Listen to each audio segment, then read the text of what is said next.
Ошол мезгилдеги башкы прокуратуранын күнөөсү барбы жокпу? Бар да. Ошол комиссияда мына мисалы мен өзүм эле жасаган ишим айтып берейин. Нарында биз түрмөлөрдү текшерип, Батукаев отурган камераларды текшерип, больница текшерип атып, анан комиссия жыйынтык чыгарып кетебиз дегенде бир 20 чакты эл топтолуп калыптыр. Сиздер менен жолугабыз деп. Бул айтылган жок эле, мен айтып атам эми. Кимсиңер десек, биз Нарын областындагы правоохранительный органдардын ветерандарыбыз дейт. То есть күч структураларынын ардагерлери экен. Алар эмнеге чогулат? Ошо да мен да кызык болуп калдым. Кандай бизге тиешеси бар? Биз Батукаев боюнча келдиксек, именно ошол үчүн сиз менен жолугайлы деп аткалы дейт. А эмне болду десек, атайын прокурор бар, башкы прокуратура системасында, ал түрмөлөрдү көзөмөлдөйт. Ошо башкы прокурор деп биз нарындык бала келип чыкпай койду, сот бүткүчөй дейт, шерден дейт.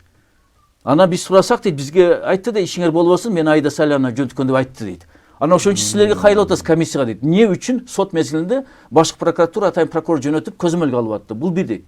Экинчиден болсо дейт, ким гана келип кеткен жок Батукаевка дейт. Фамилияларды айтып берди, бүт аткаминерлер деп буякта келип. Ошол фамилиялар эсиңиздеби? Прокуратурадан эми азыр Бирде мындай ачык сөз болуп атканда ачык эле айтышалы деп атам да. Жашыра турган эчтеке деле калган жок да. Мен кызматтары эсимде, фамилияларды 6 жыл өтүп кетти, фамилияларды мен тайталы, өзүмө текшергенден барган караганда ушул спецпрокурор фамилиясын билбей атам, азыр унутуп калып атам. Жалгыз эле спецпрокурор болгон.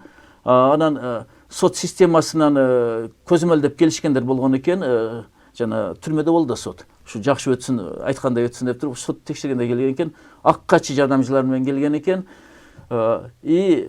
Мен силер келген корккон экен. Но ошолор же колунда иштеп аткан заводделди ошолор жөнөтүп турган экен да. Аны бар ветерандар айтып атат да. Анан ошондон кийин биз комиссия келип, алар фактыларды айттык. Анан чакырдык атайын прокурорду комиссияга.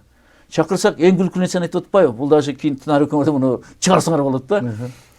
Мен дейт, Бишкектен Нарынга дарланганы бардым деп атпайбы атайын прокурор? Ошо мезгилде. Батукаевда сот болуп атканда. Бишкектен дарланганы Нарынга. Ооба.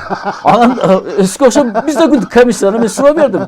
Кечирип коюңуз дедим, жаш экенсиз дедим, прокурор дедим. Бирок көбүнчө Нарындан, керек болсо Оштон, Жалаттан, Баткенден, Таластан келип Бишкекте дарланып атпайбы, күчтүү врачтар деп туруп, аппаратура күчтүү. Сиз кантип Бишкекте дарланбай, Нарынга кетип турасыз? Жок дейт, мен дайыма Нарында дарланам деп. Именно сот болгон убакта келип дарланган шылтоо менен сотты көзөмөлгө алып, анан кийин Батукаевди ошол жерден чечим чыгарып атпайбы? Бошотуш керек деп, өлүп калат деп. Турсунбай ажым.